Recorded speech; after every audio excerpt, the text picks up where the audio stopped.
Estamos ao vivo. Boa tarde a todos e todas. Povo do meu Rio de Janeiro, aquele abraço. Estamos aqui hoje com dois professores aí, muito meus amigos, gente daqui do lado esquerdo do peito, Alexandre Rodrigues, professor de Sociologia do Instituto de Educação e da FAETERJ, e o Dalton Alves, professor da Unirio. Um grande abraço aí a vocês. Me desculpar, né, em primeiro lugar, pelo atraso. Problemas técnicos, a gente não estava conseguindo fazer o link e tal.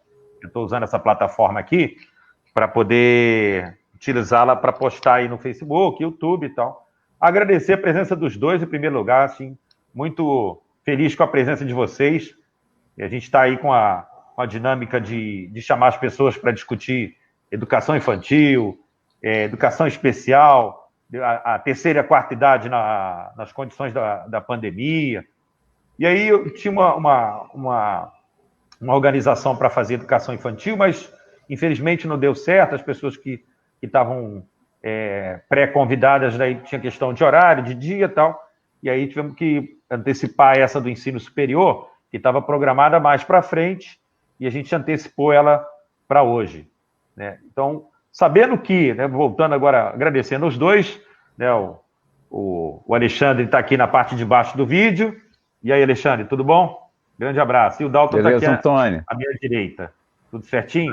Queria que o Alexandre se apresentasse aí, o Dalton também, para depois a gente começar um bate-bola aqui, um bate-papo sobre a situação política e da educação no Rio de Janeiro.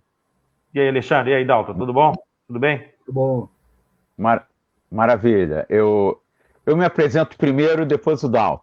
Isso. Eu tenho que manter essa disciplina, porque eu já convidei o Dalton para tanta coisa que eu automaticamente já apresento o Dalton, mas eu vou seguir a norma do Antônio, entendeu? Porque daqui a pouco... Meu nome é Alexandre Rodrigues, sou professor de Sociologia da equipe de Sociologia, junto com o Antônio, do Instituto de Educação da Rede FAETERJ, né? Já há alguns anos trabalhando junto, né, Antônio? Isso. Com turmas, nos centros de estudo, nos conselhos, nas lutas em defesa da educação pública de qualidade para todos. Quero dizer, Antônio, aproveitar essa apresentação para parabenizar o trabalho bonito que você tem feito, do conjunto de lives sobre educação, nos mais diversos níveis, com pessoas de grande referência na área. Esse trabalho é fundamental. A defesa da educação pública de qualidade que você faz com as pessoas que você traz para debater, esse trabalho ele é fundamental. É preciso sensibilizar o conjunto da sociedade da importância dessa luta em defesa da educação. E, se você me permite a liberdade de dizer, que a sua pré-candidatura a vereador é uma grande novidade, um papel importante nessa conjuntura que a educação precisa estar no centro do debate para o conjunto da sociedade.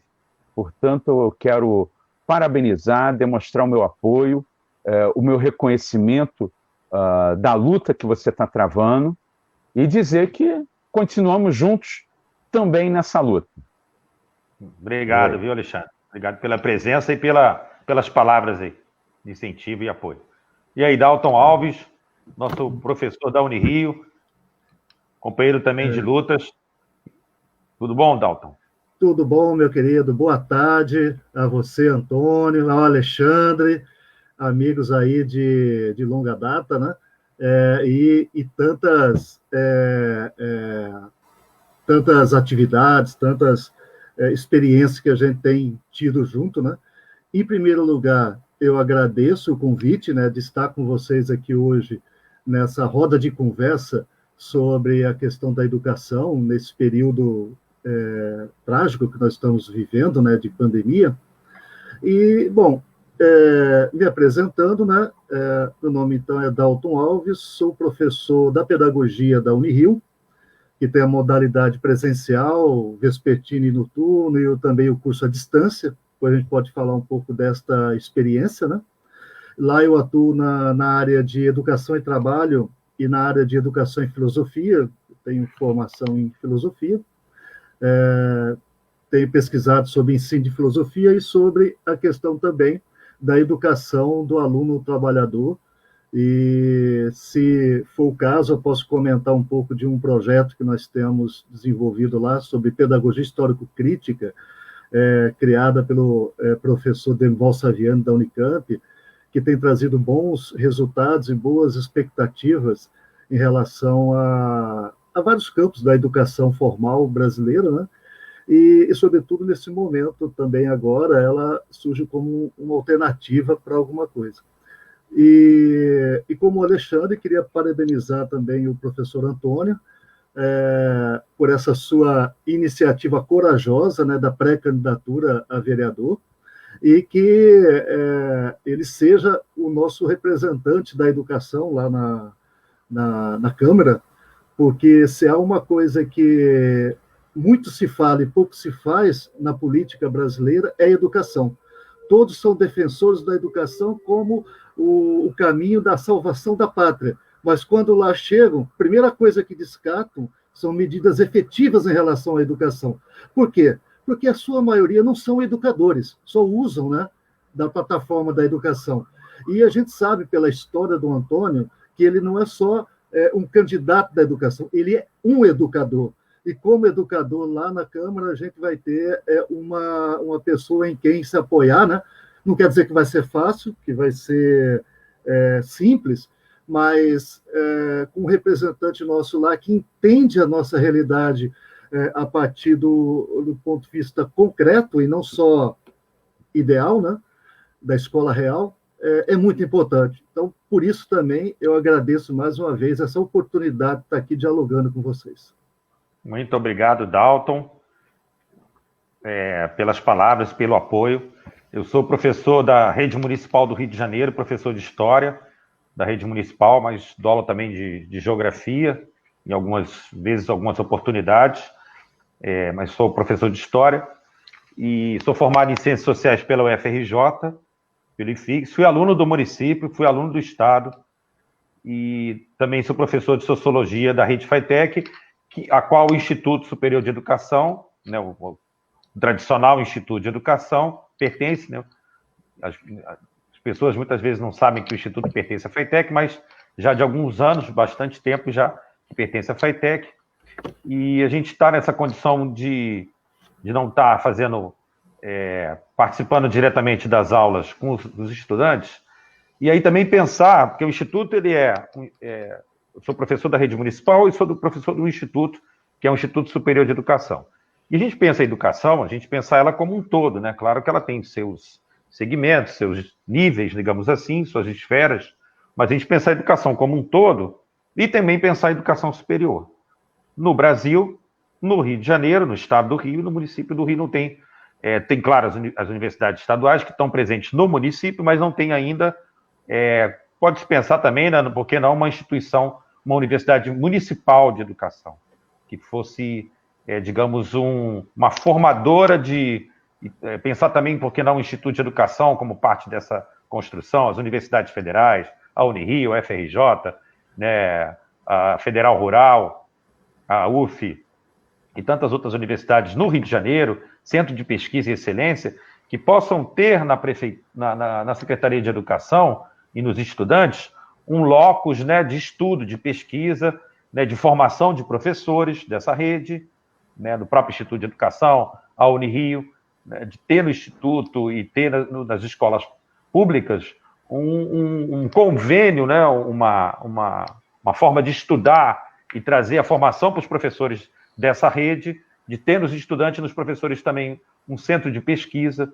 Eu tenho essa experiência também na rede municipal, de uma escola que eu trabalho, que é na URCA, que os professores da Unirio muitas vezes fazem trabalhos com os professores dessa escola, na Minas Gerais, e também com os estudantes. A gente está agora com a parceria com a professora da Universidade Federal, da Unirio, Universidade Estadual Federal do Estado do Rio de Janeiro, que é de estudos do Departamento de Psiquiatria com os estudantes, com os alunos da escola, nessa questão social, psicossocial, com relação aos estudantes da escola e com relação aos professores. Nós começamos no ano passado, estamos tendo reuniões agora via remota, com esse grupo de professores da educação do primeiro segmento e do segundo, com a direção e com alunos do curso de psiquiatria da Universidade da Unirio, com a professora e com os estudantes, com parceria para tentar identificar situações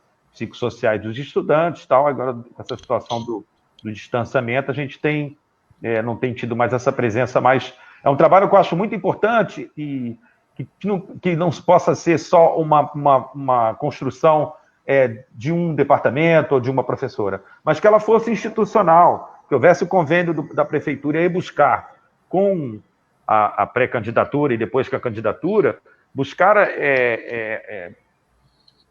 que essa junção dessas formações a nível superior, a nível técnico, profissional, tecnológico, possam estar chegando nas escolas municipais e possa estar vendo essa parceria depois, quando a gente pensar mais à frente.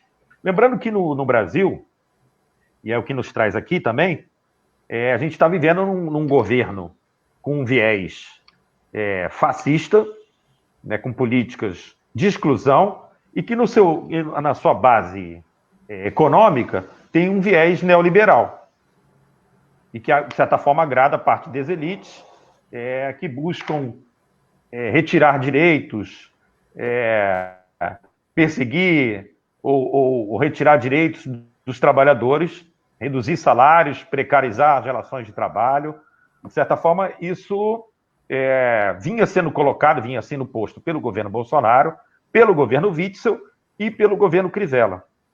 Né? De certa forma, os três vinham numa dinâmica de parceria, de retirada, de privatização da saúde, do SUS, com as OS, na rede municipal, na rede estadual, retirada de investimentos na área educacional e na saúde, nas universidades públicas, de desmonte da universidade pública, da saúde pública, do sistema SUS, né, da composição do Sistema Único de Saúde, de privatização dessas áreas de saúde e educação, que eram bases da política de privatização do governo Temer e do governo Bolsonaro, de retirada de direitos com a reforma previdenciária e trabalhista, e do desmonte da saúde e da educação públicas no Brasil.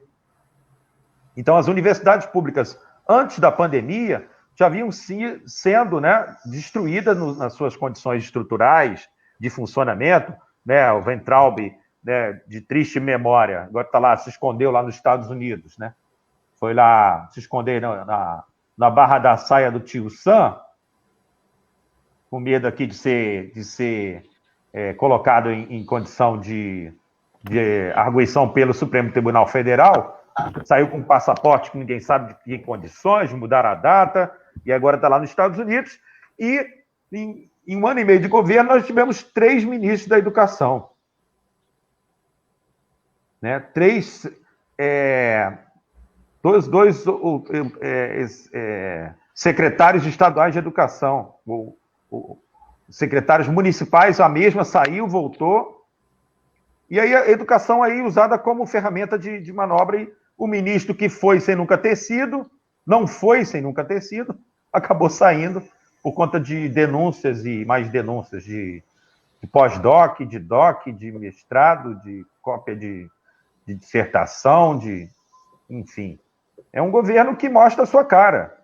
Né? De certa forma, aprofunda, inclusive, as condições de racismo, porque expõe, né? Primeiro chamam um professor negro, e aí depois as denúncias, eles não averiguaram se essas condições do professor, não estou dizendo que provavelmente sejam corretas, né?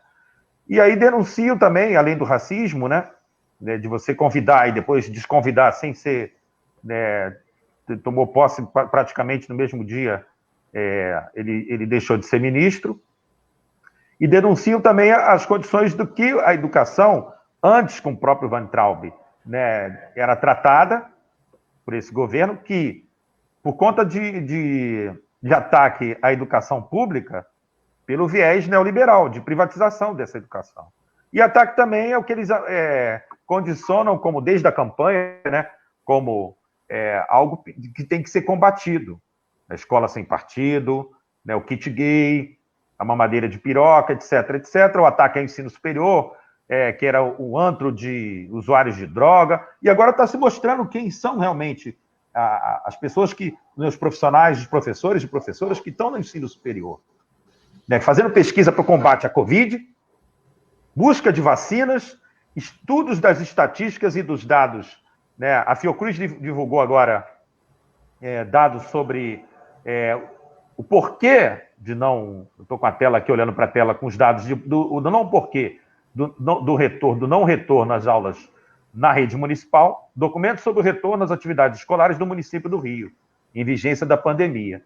Né? A Fiocruz, completando agora 120 anos, faz aqui a apresentação dos números, que o Brasil é o segundo número em casos, está atrás apenas dos Estados Unidos, com 1.345.254 e 57.658 mortes. Né? Aqui dá meus sentimentos às famílias dessas pessoas, né? Não se trata de uma gripezinha, e a gente está agora com esses 6 mil óbitos no município do Rio, né, com 55 mil casos no Rio de Janeiro, com um número enorme de pessoas ainda em condição de poderem se contaminar, de morrerem, a abertura do comércio, a proposta de retorno nas escolas particulares e nas creches, e uma perspectiva, essas agora no dia 10, lembrando que tem uma assembleia no sábado, do Sindicato de Professores de Escola Particular. O CEP também se colocou como predisposto a entrar em greve. Queria que vocês fizessem análise também sobre as condições do que vocês pensam, Alexandre, depois o Dalton, dessa política que o governo Bolsonaro vem implementando aí, né, de ataque ao ensino superior, ataque e a questão do Enem, né, de postergação do Enem, depois de muita pressão, a Câmara dos Deputados aprovou também, foi publicado, saiu anteontem, no jornal, na G1, a Câmara dos Deputados aprovou uma medida provisória que estabelece normas excepcionais para os sistemas de ensino, educação infantil, fundamental e médio, e para o ensino superior, né? Com relação à questão da carga horária, os estágios obrigatórios, a relatora da medida provisória, o ano suplementar e as voltas às aulas no ensino superior, que depois eu vou comentar.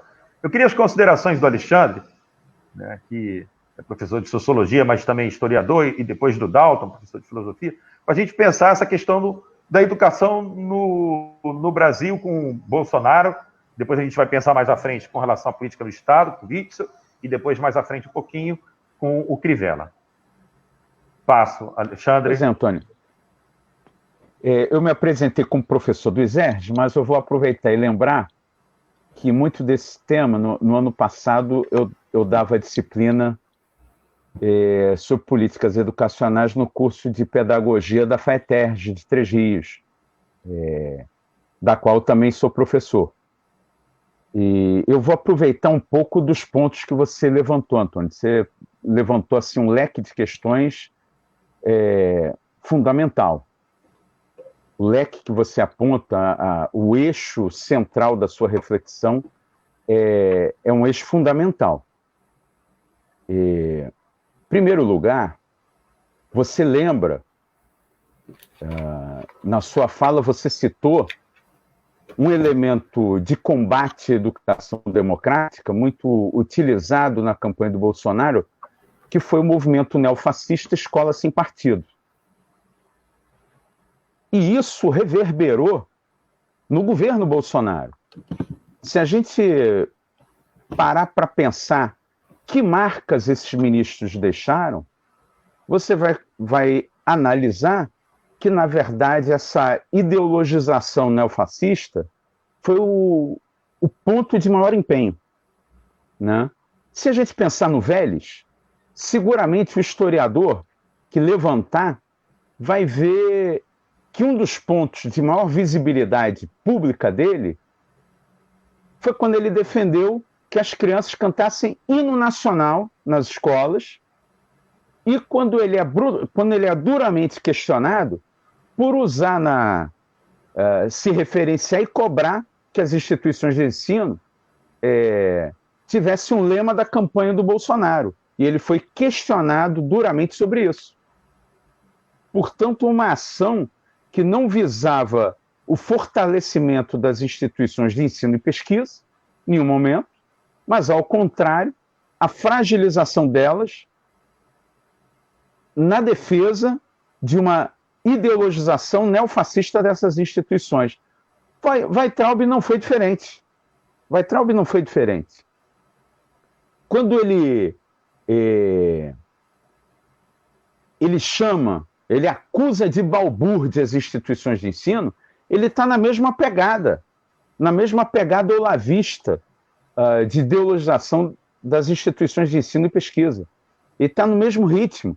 Quando ele faz ataques àquilo que há de mais democrático no patrimônio educacional brasileiro, por exemplo, a figura do Paulo Freire como patrono da educação brasileira, isso não sinaliza uma política educacional que aponte qualquer perspectiva para o futuro. Pelo contrário, aponta o seu desmonte, a sua desmoralização, a perda do seu patrimônio político-pedagógico. Afinal de contas, ele estava batendo em um pedagogo que é referência internacional. Você tem, inclusive, institutos Paulo Freire em diferentes países no mundo, né?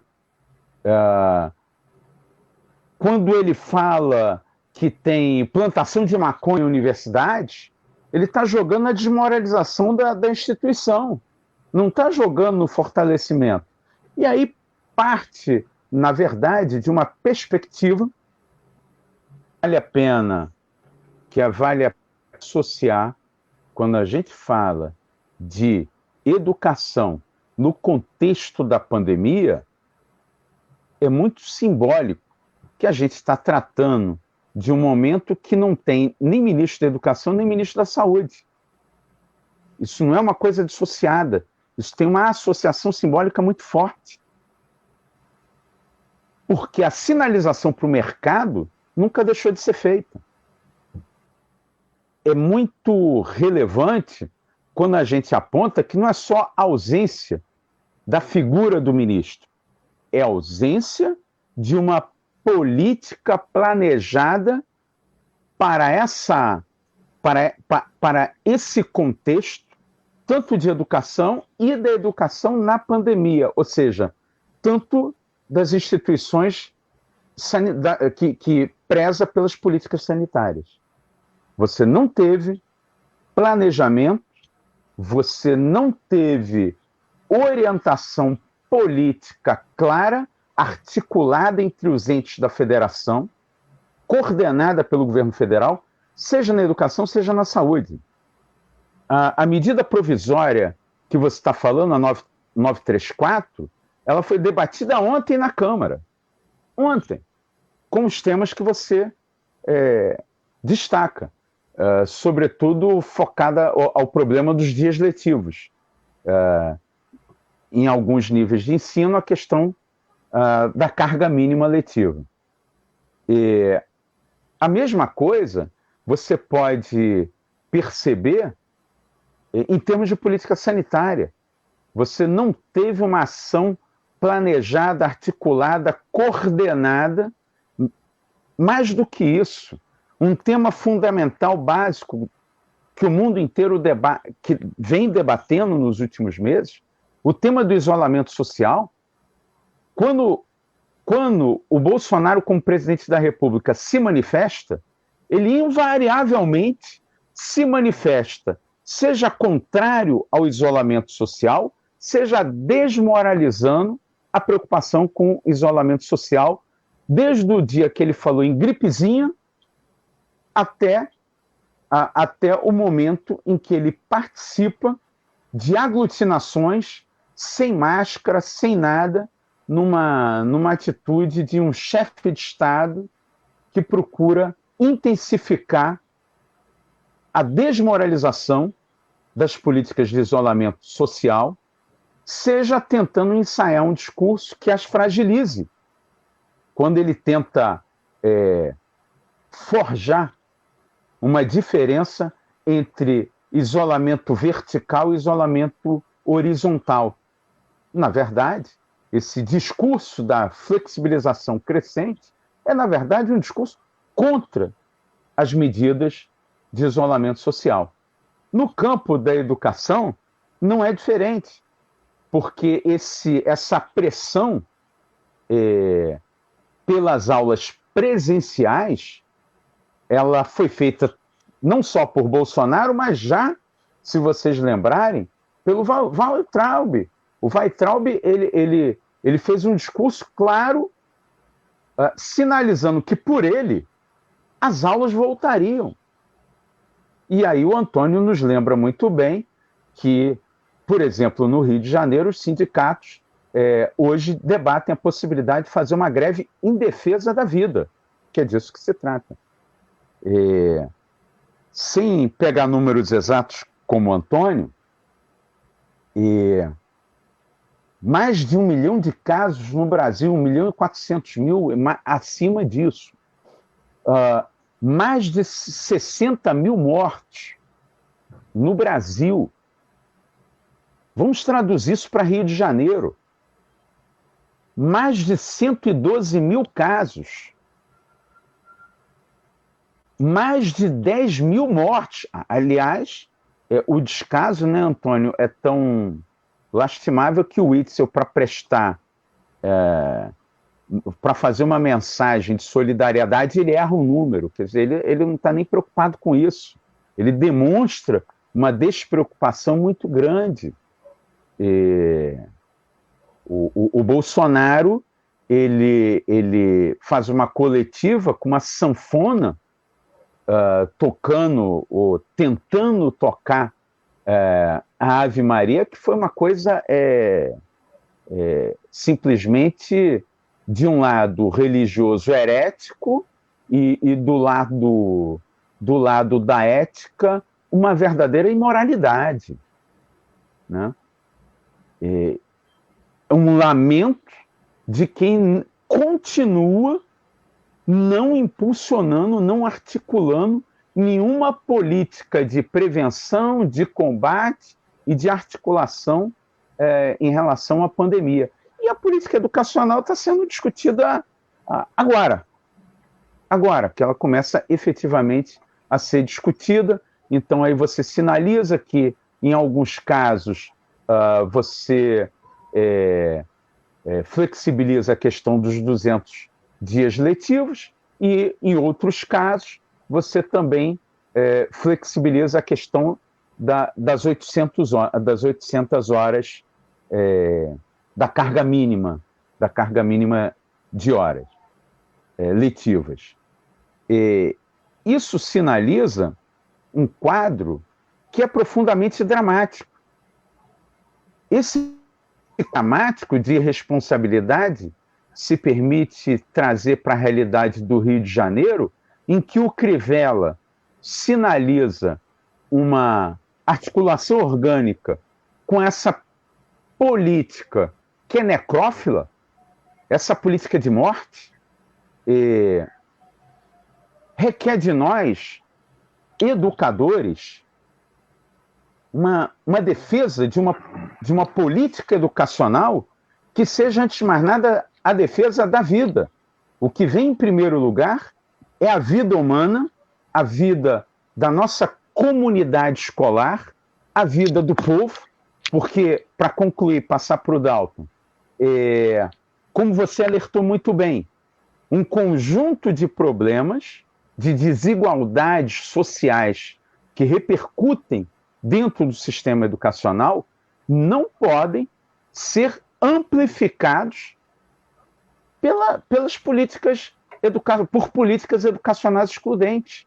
E aí nós temos a questão da exclusão digital, nós temos a questão dos problemas de infraestrutura e logística das instituições de ensino, nós temos o problema da evasão escolar, nós temos o problema da crescente perda de vínculo dos nossos alunos e alunas da vida escolar e do processo de aprendizagem e ensino.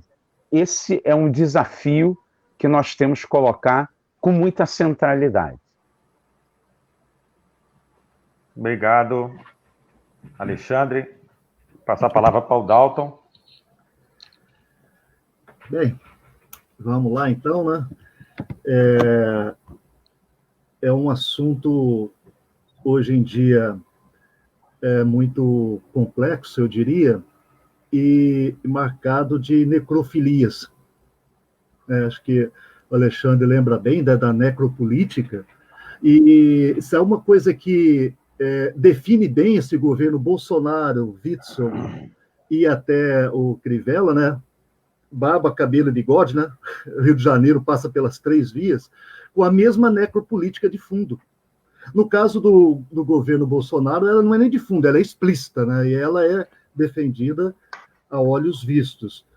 E, com base nisso,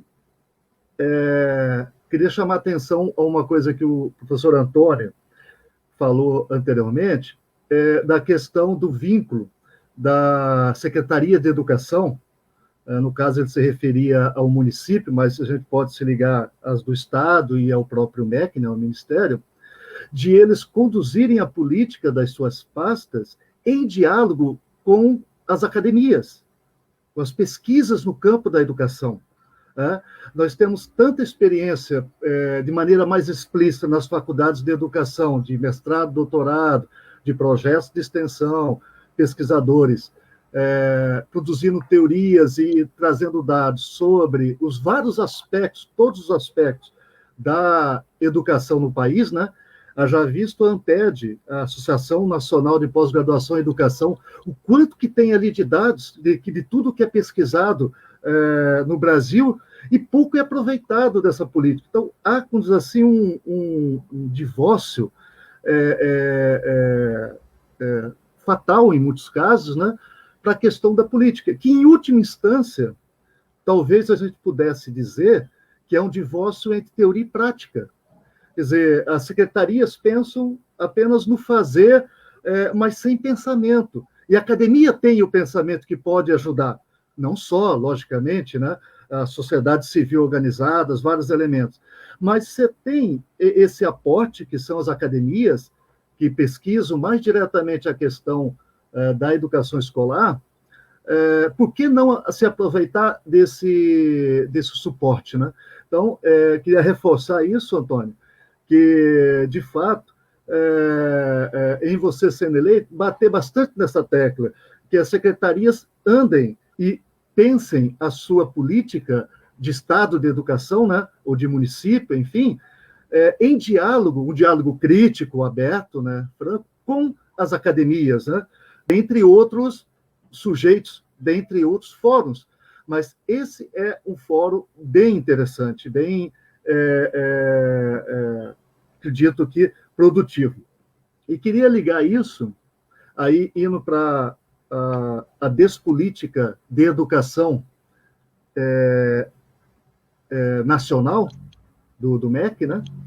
E se é que a gente pode falar que nesse 1 ano e pouco de governo Bolsonaro, a gente teve um Ministério da Educação, a gente não só teve 3 ministros, estamos indo para 4, como tanto o professor Antônio como o professor Alexandre chamaram bem a atenção, parece que a gente ficou órfão também de uma política clara de educação. Não teve política, teve ações intempestivas, teve propaganda ideológica, teve show business, teve pantomimas, mas política educacional clara, nunca. Aliás, a escola, a educação, a academia, teve nos seus representantes legais, que é o Ministério da Educação, e em alguns casos nas secretarias estaduais e municipais, o seu maior adversário, onde que devia vir o seu apoio. Né? Então, você tem aí uma coisa muito séria. E desse descaso, eu anotei aqui uma questão para pensar, né? Que é essa relação entre educação no fundo, é porque, pelas ações, né? Alguém já disse que a prática é o melhor referencial para mostrar o que, de fato, está além do discurso proclamado, né? Ou seja, a melhor forma de você avaliar uma política, qualquer uma delas, não é se basear apenas no discurso proclamado, o discurso público. O discurso é facilmente aceito. Quem que vai discordar de que o salário mínimo tem que ser aquele o mais adequado possível para as pessoas viverem dignamente? Nenhum gestor vai discordar disso. A questão é quais as medidas objetivas e práticas que se adota para que isso se realize concretamente.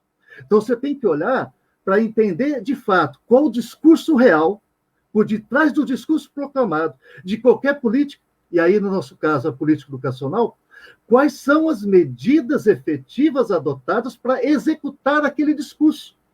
Para onde que vai o orçamento, as leis que são aprovadas para facilitar a execução dessa política e assim por diante.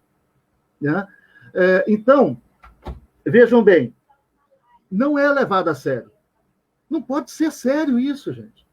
E aí eu quero ligar isso a uma coisa que eu tenho falado muito em relação à pandemia. Só um minuto. Eu só tenho que beber uma aguinha.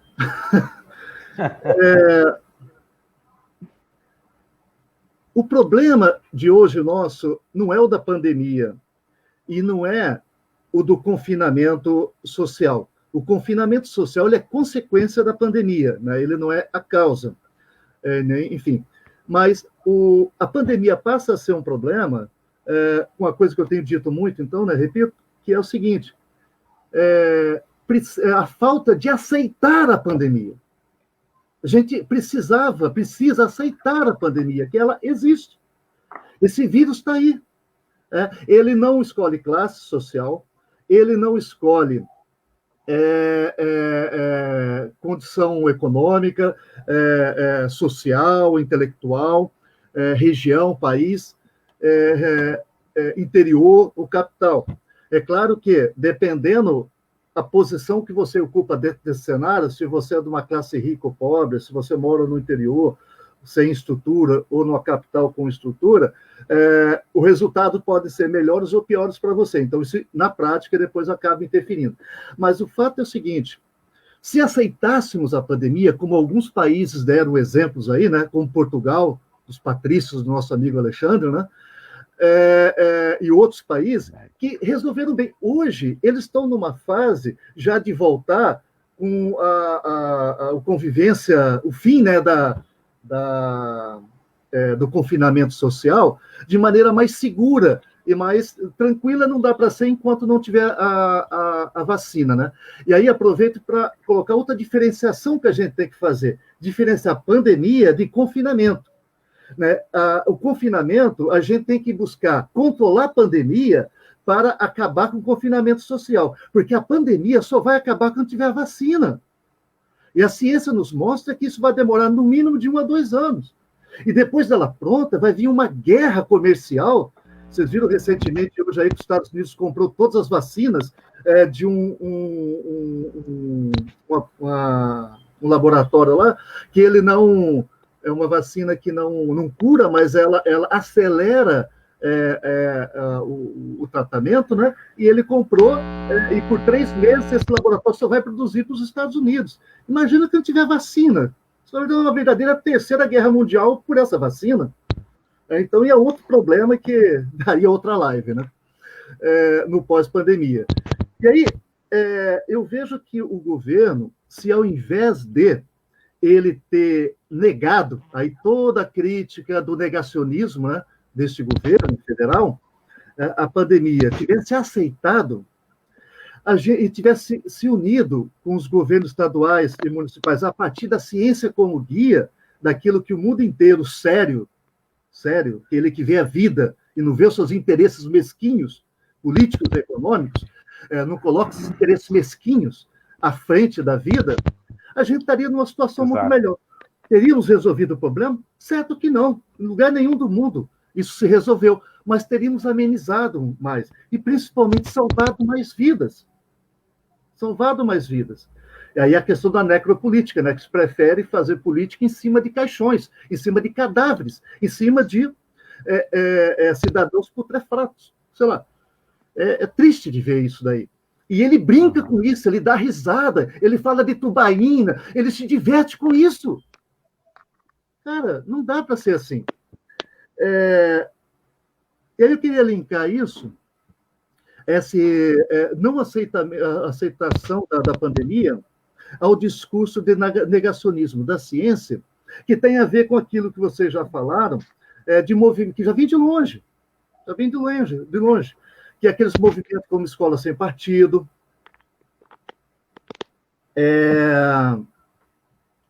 a questão também da acusação de ideologia de gênero e assim por diante. Vejam bem, aí a gente teria que fazer um discurso, a filosofia até pode nos ajudar um pouco nisso, entre um discurso que se baseia na certeza, objetivo, na certeza empírica, né? E o discurso da verdade. Nós temos aí a certeza versus verdade. Qual a diferença? A certeza é a defesa de um ponto de vista sem análise, apenas baseado na sua convicção. Eu olho e vejo à minha frente o mundo todo reto, em horizonte. Então a Terra é plana. Isso aí é a verdade do senso comum. Né? É a verdade sem análise, sem pesquisa. E a verdade é aquele enunciado que é baseado em pesquisa, em experimentos, né?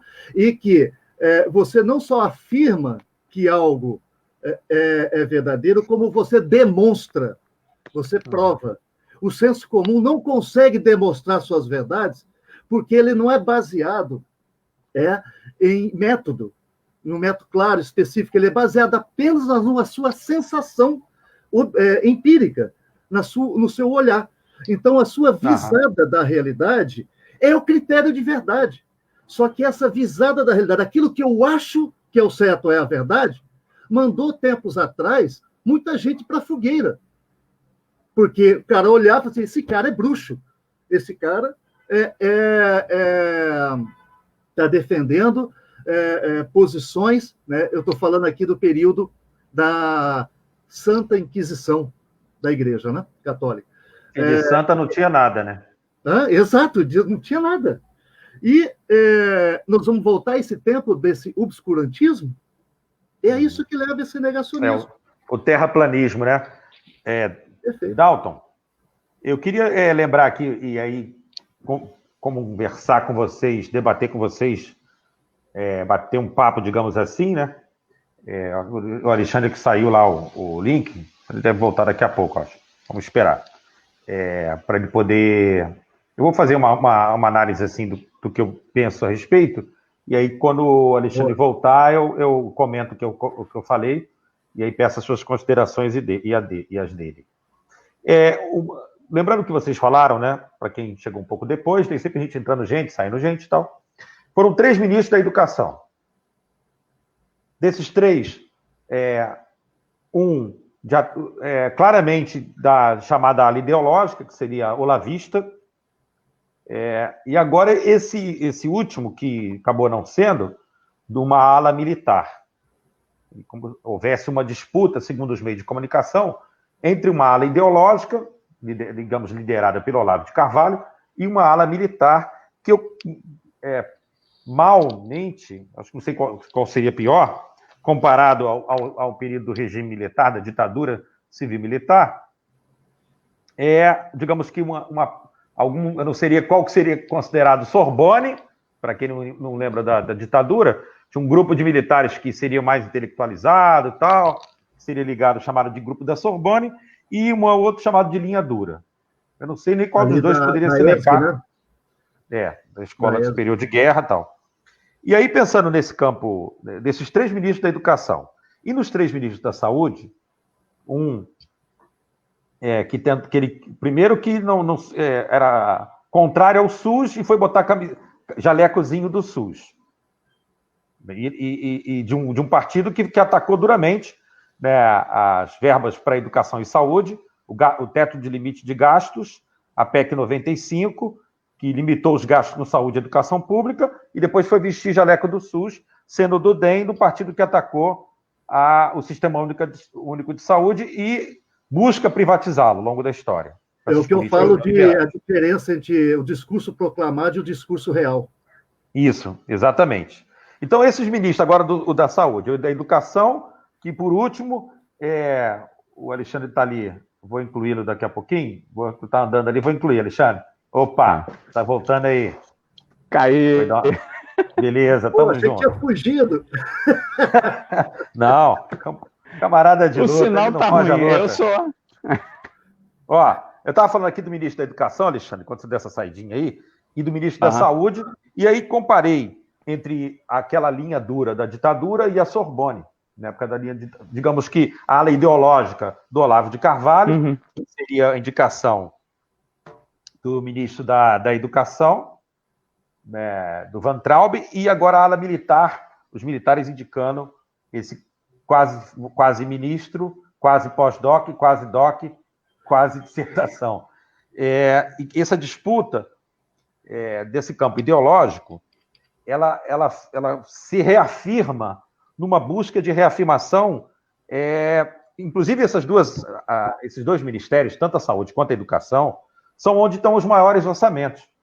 E onde o olhar dessa privatização, esse privacionismo, esse neoliberalismo, se colocam como, né, onde tem mais verba para poder ser privatizada, ser usada para manipulação política, ser usada para desvio de verba. E você vê nas secretarias estaduais e municipais os números de superfaturamento de respiradores, etc. Por conta, inclusive, de saúde e educação serem os locais de maior orçamento. E aí, nesse campo ideológico, né, em que Olavo de Carvalho, esse campo que ele representa, e os militares, essa disputa na indicação de ministros, inclusive, eles martelaram e bateram muito na esquerda, e as universidades são parte desse quadro imaginário como locus dessa esquerda, digamos, vou usar um pouco até do que um filho mais velho falou, esquerda piroqueira, digamos assim, né? Desculpa o termo, mas de que a universidade era um antro das esquerdas, que são antro também de ataque aos valores que eles buscam se identificar, de valores morais evangélicos e cristãos, em geral, e também do comunismo. Quando se coloca a questão do Van Traub, a questão do Olavo de Carvalho e do ataque, e aí eu queria resgatar, para a gente poder caminhar na conversa, né, que esses valores, né, de ataques às universidades são também de ataques à democracia. E aí ataca o Supremo Tribunal Federal, ataca o Congresso Nacional e ataca a educação e a saúde públicas. E mais mente, a cultura também. Quando lá atrás eles atacaram o ensino de filosofia e sociologia, o ataque na BNCC, o ataque na construção do material pedagógico, didático, de livros, inclusive, do pessoal do Pedro II, que o próprio Bolsonaro atacou no Congresso, o ataque ao ensino de filosofia e sociologia no ensino médio, né?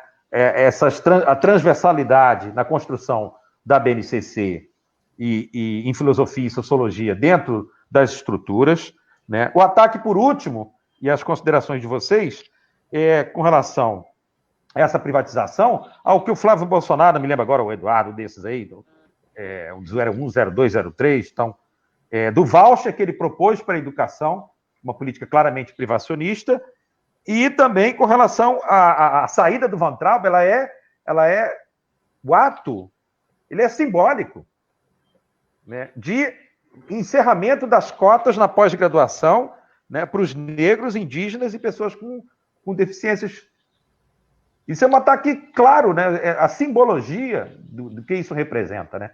Eu queria passar a bola agora para o Vasco, falar em bola vascaíno, e o Dalton veio lá da terra do meu pai, lá de Curitiba, mas o vascaíno É santista. Alexandre Rodrigues, que infelizmente Dalton agora Santista. tivemos junto com o Flamengo, na política de retorno do futebol em É um plena absurdo. pandemia. Uma vergonha.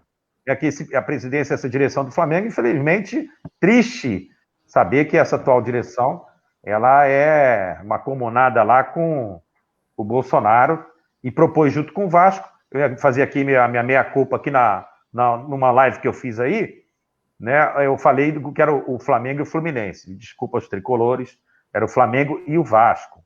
Né?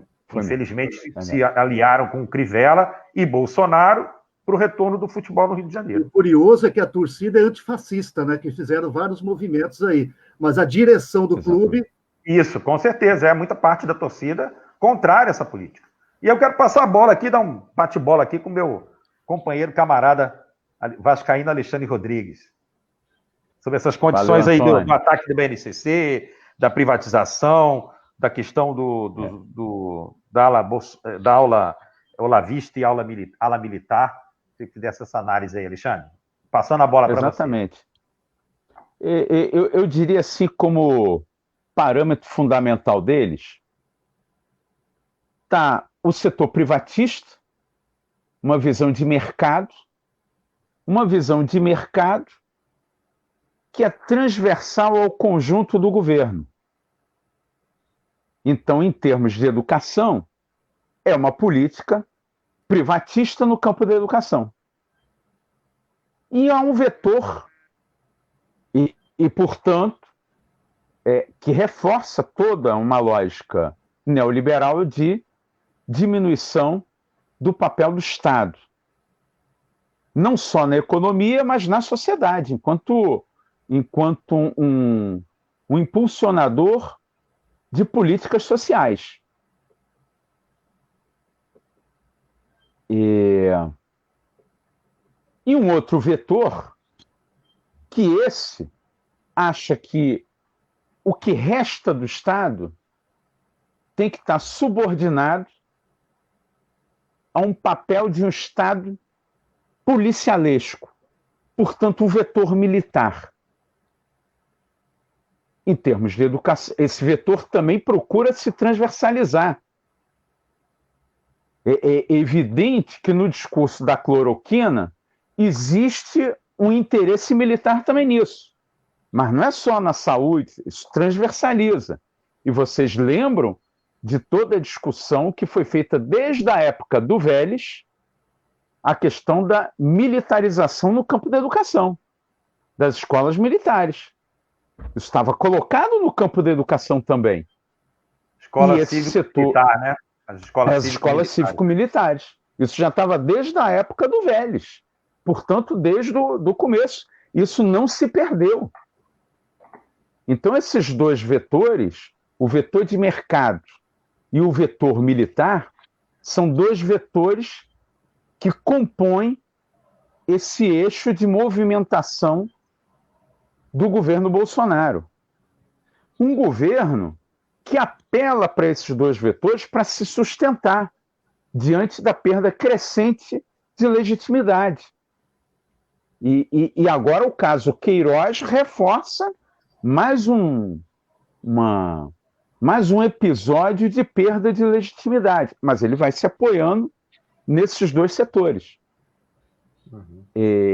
Esses dois setores vão reverberando, se articulando para dar sustentabilidade a um governo que vem tendo perdas importantes de apoio e de popularidade, mas vai ajudando a manter um certo colchão para retardar essa crise mais terminal de popularidade. Nós temos uma CPI da fake news que está aí, que está sendo tocada, e que todos os movimentos, todos, absolutamente todos, da CPI da fake news ao caso Queiroz, todos os movimentos que atingem a legitimidade do governo acaba também atingindo a própria família do presidente, ao seu núcleo familiar mais próximo que ele tem. Portanto, o envolvimento dele é sempre muito completo. em todos esses casos. Eu diria, não sei como é que está o nosso tempo aí, Antônio, me localiza, porque como eu caí e voltei, eu perdi o contexto. E, Antônio, desculpe, eu não estou te ouvindo. Você está me Desculpa, ouvindo? eu cortei o microfone, tá. esqueci. Que susto. Tá tranquilo. Porque antes de eu cair, só lembrando as eu pessoas não estava ouvindo. que a gente entrou um pouquinho depois, porque teve problema técnico aqui para inserção dessa plataforma que eu lanço no Face. E estava com probleminha, a gente entrou um pouquinho depois. A gente está mais ou menos com quase uma hora, eu acho, 55 minutos. Mais uns 5 minutos aí, você fechando aí, ou 7 minutos, a gente passar depois para o Dalton, e a gente retoma para um terceiro bloco. Então tá bom. Tá, ainda tem um terceiro bloco. Então é o suficiente. Eu acho que esse ataque, ele é um ataque claramente coordenado. Você cita a questão do combate ao ensino de sociologia e filosofia. Aliás, o Weintraub, de novo, como uma pessoa que se empenhou em dar todos os sinais mais orgânicos ao neofascismo, né? Tanto na presença dele nos atos, no discurso que ele fez na reunião dos ministros, naquele conflito... De ataque ao Supremo, né? De ataque ao Supremo, da presença dele nos atos, da crítica frontal ao ensino de sociologia e filosofia, porque, na verdade, a educação para eles não pode cumprir o seu papel, que é de troca e diálogo de conhecimento. E, portanto, se nós estamos promovendo troca e diálogo de conhecimento, e aqui eu estou provocativamente, já que eles viraram tão antifreirianos, então, para usar uma imagem do Lenin que o Dermeval Saviani resgatou lá atrás, da curvatura da vara, eu vou então curvar para um lado freiriano, que não podemos pensar a educação como uma transmissão de conhecimento de alguém, de um polo que sabe, de um polo emissor de conhecimento, para um polo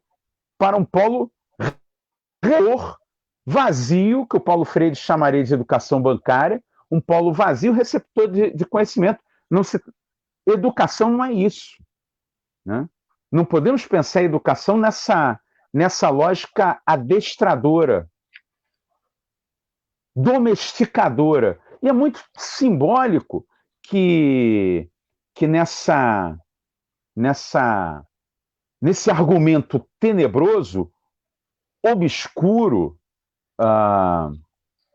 e de um atraso tão evidente, eles vão fazer um enfrentamento ao conceito de crítica na educação. Aliás, um conceito que tem uma releitura, um ponto de inflexão importante na tradição iluminista. E é muito interessante que Kant, ao falar disso, ele está falando da maioridade, enquanto uma maioridade intelectual, de um ousar saber, né? De uma busca ousada pelo conhecimento, de uma grande convocação nesse sentido. E é muito interessante que eles vão combater o conceito de crítica. E eles dizem que a educação não pode ser crítica, portanto, ela não pode ser analítica, ela não pode ser interpretativa, ela não pode estar calcada em uma lógica de troca, de diálogo, de amplificação, de reflexão permanente. Eles tomam como um centro para o combate argumentativo deles o próprio conceito de crítica. E aí, naturalmente, vai atingir a sociologia e a filosofia, disciplinas nas quais esse conceito tem toda uma releitura e uma reflexão. E esse conceito é recolocado no debate, porque vale a pena dizer também que o conceito de crítica ele vai tendo várias releituras a partir do iluminismo. Não se esgota do que está colocado em Kant. Ele é rediscutido, ele é retomado, ele é recolocado em outros patamares, ele é ressignificado também, para usar um termo também em voga nesse momento, né?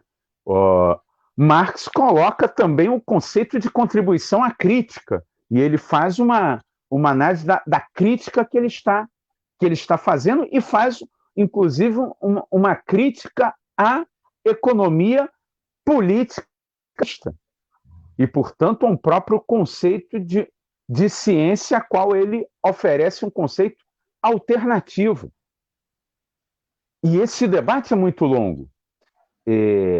Resgatar que a educação ela tem uma perspectiva dinâmica de conhecimento e não estática, e não ossificada, e não congelada, e um conhecimento que não é peça de museu, mas é um conhecimento contínuo, um conhecimento que pensa a si próprio e seus próprios fundamentos, um conhecimento que pensa o presente numa análise crítica do passado e com um olhar para o futuro, é pensar, sim, o centro do nosso trabalho educativo.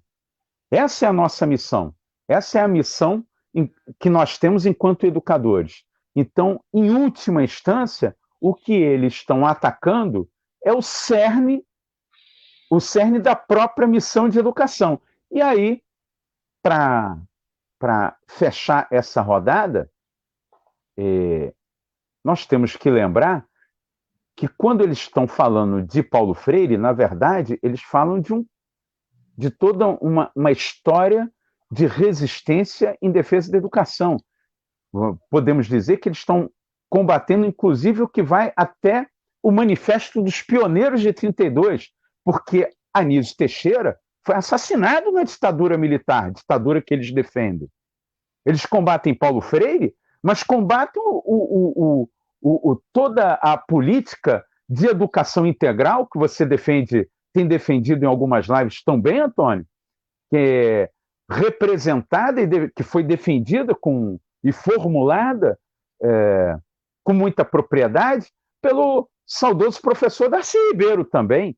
Eles combatem uma educação que tem que ser inclusiva e não uma educação que amplifica a exclusão, como muito bem sinalizou o professor Florestan Fernandes, quando apontava como a educação era trabalhada na sociedade de classes no Brasil. Eles combatem o que há de mais avançado no pensamento pedagógico no Brasil, que reverbera no mundo, que é a pedagogia histórico-crítica, com vários formuladores, mas com um dos grandes formuladores, o professor Dermeval Saviani, de quem o professor Dalton foi aluno, é amigo, e com isso eu concluo a minha fala, deixando o professor Dalton à vontade. Passou a bola para o Dalton agora, está aí na entrada da grande área, Dalton. Agora é só... É saco, é gol. Tamo junto. Vai lá, Dalton. Teu microfone. Ligar teu microfone.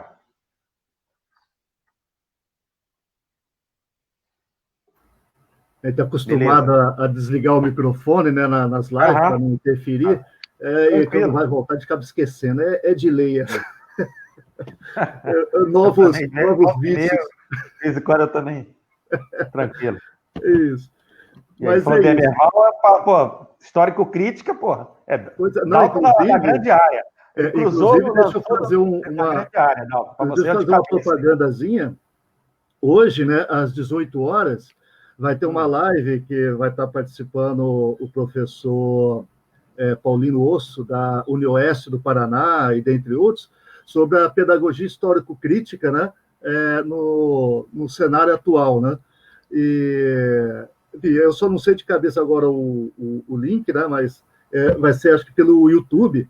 Então, às 18 horas aí, posso disponibilizar depois, passar para você, o Antônio. Aí você coloca aqui até o final do nosso debate, né? O link, aí você divulga aqui, pessoal, quem tiver interesse. Então, vai ser bom um conjunto de debate. Mais ou menos na hora que eu estou pensando em terminar umas 6 horas, aí dá para tomar um cafezinho, uma aguinha, comer alguma coisa e depois ir para essa live que você está indicando aí. É muito legal. É muita coisa, né? Até deve ter visto aquela piada, né? Eu tenho medo de abrir a geladeira e falar assim, vinha para essa live. É bastante aí. Mas é muito bom, né? Acho que a gente aprendeu aí um novo recurso, e eu acho que na vida nem tudo é só negatividade ou só positividade, né? Para pensar assim, ter um pensamento mais dialético. O Alexandre lembrou do Marx, né? Eu estava me lembrando da lógica dialética, que opera que a realidade não é só negatividade e só positividade. Então, a negatividade da pandemia, a gente está explorando aqui, mas tem algumas coisas que são positivas, né? Como esse recurso das lives que a gente descobriu, já existia, mas ninguém utilizava, e eu tenho para mim que ela veio para ficar, vai ser um excelente apoio, né? Para as aulas, para debates, até para reuniões dos mais diferentes tipos, desde empresa, grupos, até de amigos, né? Tem participado de lives de aniversário com os amigos, inclusive. Mas, continuando, então, o nosso bate-papo sobre essa questão, eu queria só entrar um pouco na ideia do Alexandre aí sobre doutrinação ideológica e a crítica à filosofia, à sociologia, à história, né, que a BNCC esvaziou o campo de história, de ciências humanas em geral, né, da artes, por exemplo, em todo o seu conjunto, né? E é muito criticado pelos educadores, especialistas em currículo. Enfim, vai na Amped, que eu comentei agora há pouco, lá tem excelentes análises sobre isso. E no momento a gente, pela questão objetiva, não dá para desenvolver. Queria dizer o seguinte, eu escrevi um artigo para um congresso ano passado, que justamente visa refletir sobre isso, quando eles fazem a crítica que a filosofia, a sociologia, a história, às vezes a biologia, a ciência, que vão trabalhar a questão eles chamam de ideologia de gênero, em última instância, a ciência, né, o conhecimento teórico sistematizado, palco para a doutrinação ideológica, ou como se dizia na época da ditadura militar, palco da doutrinação bolchevique, né, que era o termo que se usava na época. Então, subversiva, né? Terrorista, subversiva. Exatamente.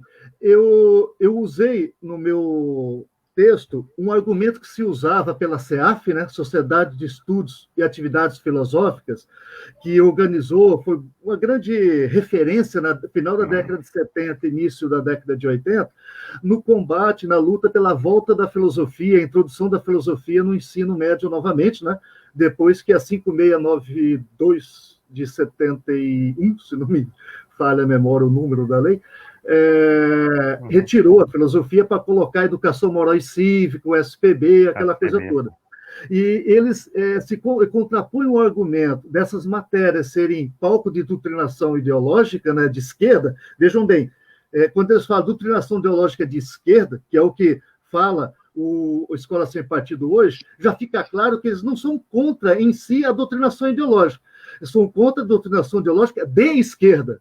E aí eles fazem esse debate ideologicamente, eles contrapõem. Eles fazem a luta contra a doutrinação ideológica de esquerda, contrapondo uma doutrinação ideológica de direita. E aí o que faz o movimento pela introdução da filosofia, da sociologia, né, da área de humanas, na escola na final da década de 70, e que hoje também tem se retomado? É exatamente o fato de você tirar o acesso dos jovens aos conhecimentos filosóficos, sociológicos, históricos, ou seja, científicos, né, de qualidade na escola, é que você deixa esses jovens sem elementos teóricos e metodológicos para combater a manipulação ideológica. Então, o título que eu dei para o meu artigo acho que ele um pouco já é autoexplicativo, né? a filosofia como antídoto à doutrinação ideológica nas escolas. Porque na medida... Por quê? Aí eu me lembro da Chauí, Marlene Chauí, professora, né, da filosofia da UF, da USP. Né? Poderia ser da UF, né? Enfim, mas é da USP, e é a nossa grande filósofa, né, contemporânea, aí, mundialmente reconhecida, uma grande pensadora. Quando ela trabalha nos textos dela o conceito de ideologia, ela fala como a ideologia trabalha com a naturalização da realidade, com uma visão deturpada dos fatos, com o fim de manipulação política, né, ideológica dos outros, a melhor forma de você combater a ideologia é com o domínio da verdade, ou seja, da teoria. Eu sei que no campo filosófico esse conceito de verdade, se fala hoje em pós-verdade, não vamos entrar aqui no mérito, né? E daria, como eu falaria outra live. Eu sei que é complexo, mas eu não estou falando nesse sentido filosófico mais aprofundado, mas no sentido de que a ciência ela opera com dados experimentados, quantificados, né?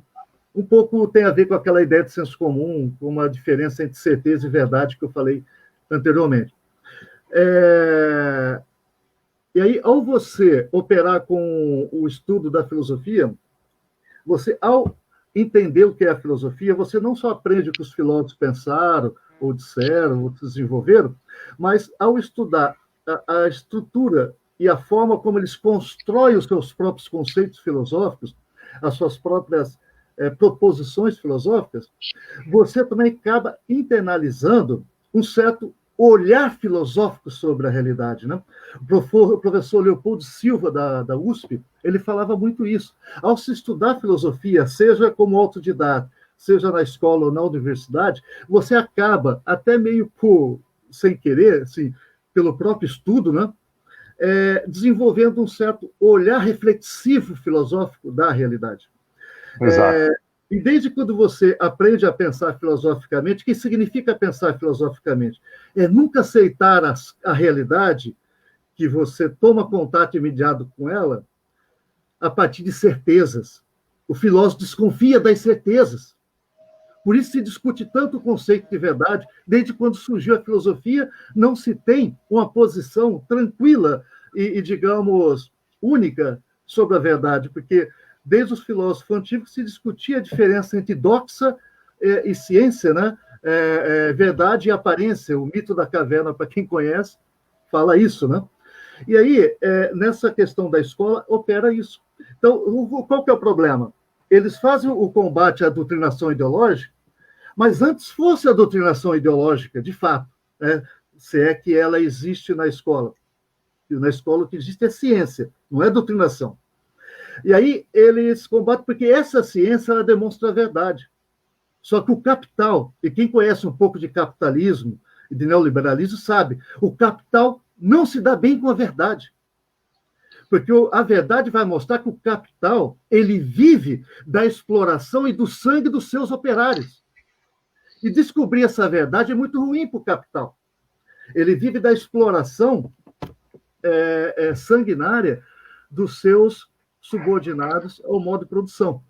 E aí, a verdade, quando é mostrada, né, que a escola a serviço do capital, ela só serve ao próprio capital, não serve à formação do cidadão, eu costumo dizer isso com meus alunos de educação e trabalho, na educação do trabalhador.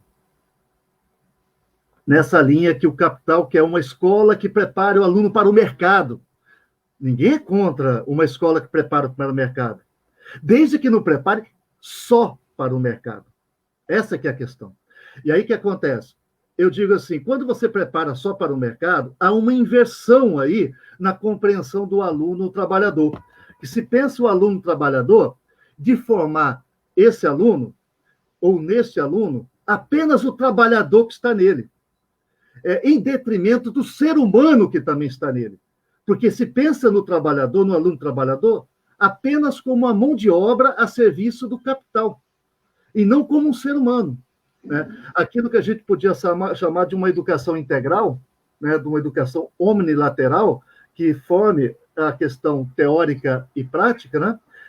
Foge a compreensão desses camaradas, que por eles pensarem a partir ideologicamente, apenas são ideias para manipular essa massa a serviço de interesses mesquinhos, não interessa para eles a verdade, não interessa para eles uma escola que forme realmente o cidadão para intervir na realidade. E como diria Antônio Gramsci, filósofo socialista italiano, morto por Mussolini, né, no início do século XX, ele dizia: o cidadão, o jovem, tem que ser formado com a capacidade não só de dirigir a sociedade, né, mas de ter a capacidade, né, de dirigir a sociedade, e também de controlar essa sociedade, controlar quem dirige a sociedade. E que sistema que visa um poder elitista vai querer uma massa de cidadãos conscientes e críticos, né, que tenham a capacidade também de governar e de controlar quem governa? Não dá. Por isso esse tipo de escola estava incomodando. Né? A gente fala muito assim que a escola sempre foi pensada para atender os interesses da elite econômica desde a Revolução Industrial, no caso, a nova elite econômica, a elite capitalista. E a escola que foi pensada para o trabalhador, isso eu desenvolvo isso num outro artigo meu, a escola que foi pensada para o trabalhador, desde a Revolução Industrial, Sistema S e até hoje, e a BNCC vê isso, ela foi pensada por quem não é trabalhador, mas dele precisa. Né? Então, ela foi pensada para atender os interesses daquele que está fora do trabalho. Ora, quem está fora do trabalho? Quando eu falo fora do trabalho, aquele que não está atuando na produção. É o capitalista, que é uma pessoa, que é aquele que o Saviani vai chamar, em outro contexto, de mamífero de luxo, pegando uma frase do Gramsci, que é aquele que acha que pode viver do trabalho do outro e não do próprio trabalho. Ora, o capitalista é esse que vive da exploração do trabalho do outro. Mesmo que ele vá na empresa, dirigir a empresa, ele, na verdade, está dirigindo e organizando o trabalho. Não é ele mesmo que trabalha. E é difícil, e a teoria mostra isso, a teoria econômica, a ciência.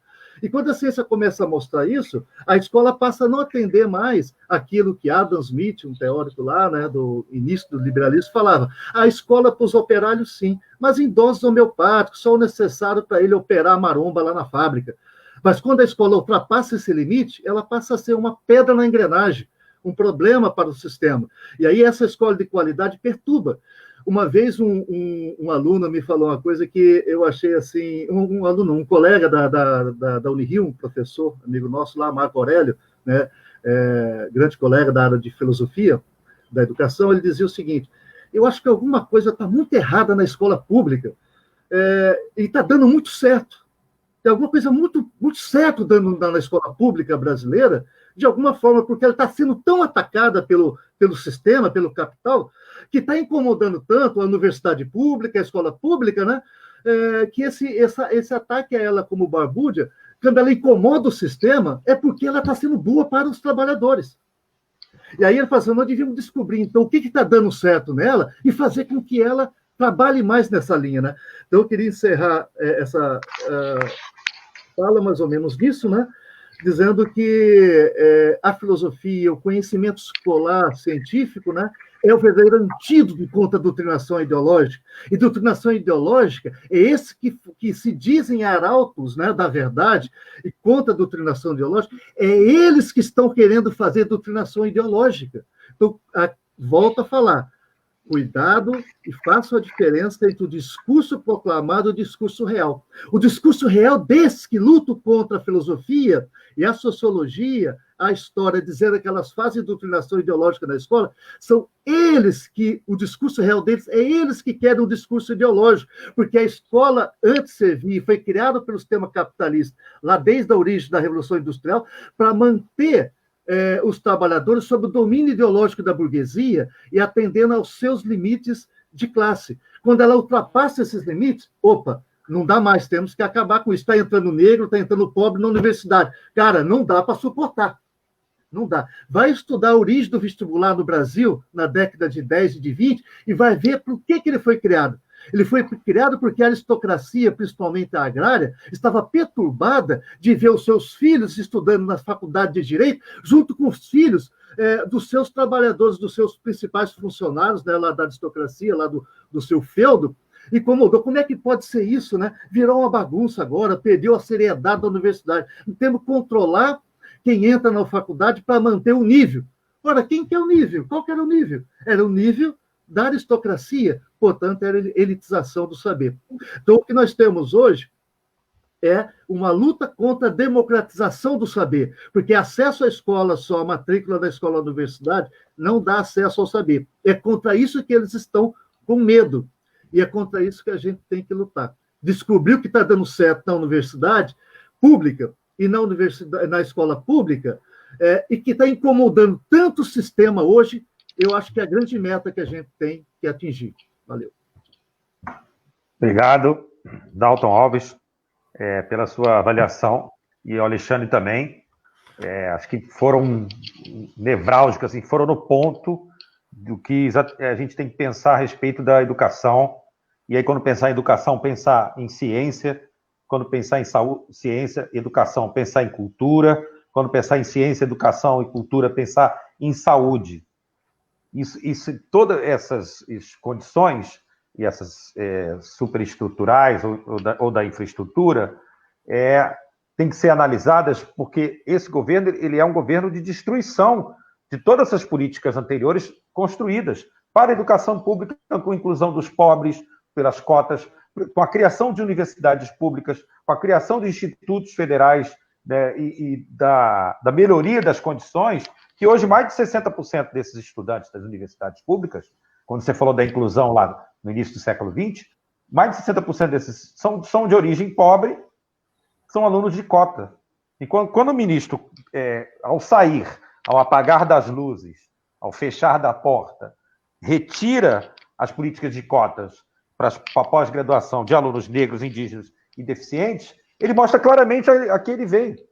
Eu estou saindo aqui, mas eu vou deixar aí, para vocês aí uma lembrancinha do que eu estou aqui disposto.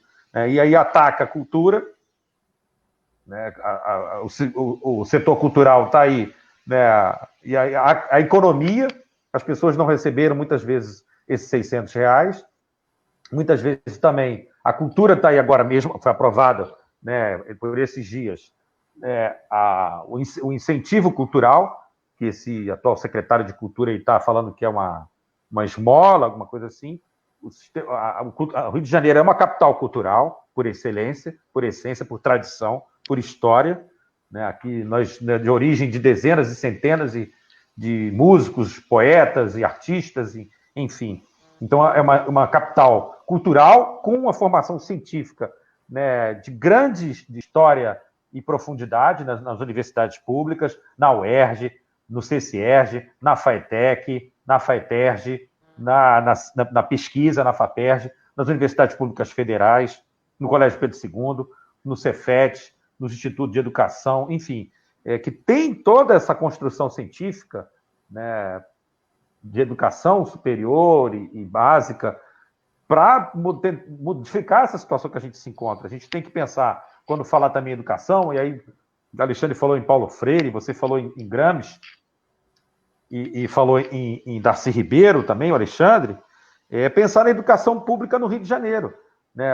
A situação de abandono que a gente está se encontrando, né?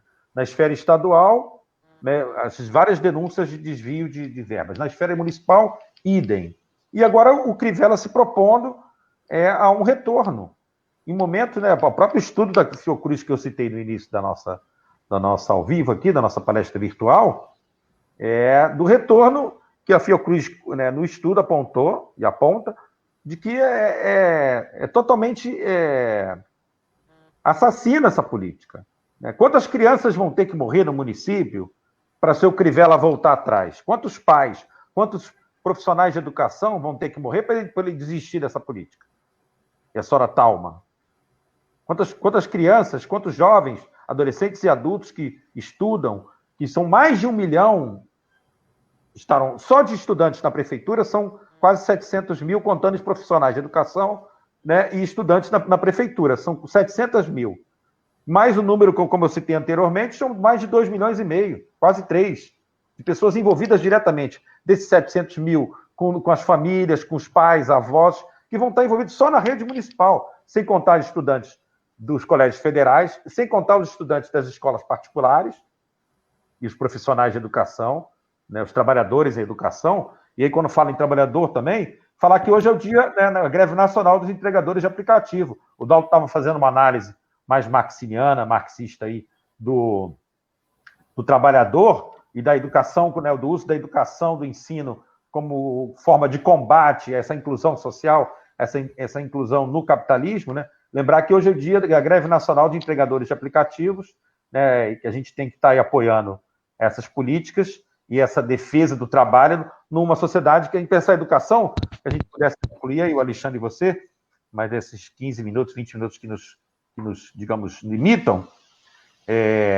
sobre como pensar a educação no Rio de Janeiro, e no Estado e na Prefeitura, com relação à empregabilidade ou à condição de emprego, de trabalho e renda, né, de disponibilizar, né, uma educação profissional na rede municipal, uma educação que possa... Tantas denúncias de desvios na FATEC, agora são 3 ou 4 presidentes nesses últimos anos, no último ano e meio, né, e com as denúncias de desvio, né, de superfaturamento. Como pensar a educação, né, para o Rio de Janeiro, uma educação que possa ser inclusiva, socioambiental, profissionalizante, que possa ser ensino integral, né, uma educação de qualidade para o trabalhador, né, e tendo como modelo o CIEP, né, do Darcy Ribeiro, Leonel Brizola e Oscar Niemeyer, e tendo como referência Paulo Freire e Anísio Teixeira.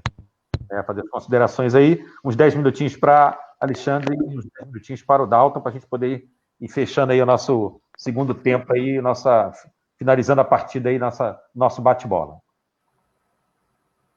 Passo para o Alexandre.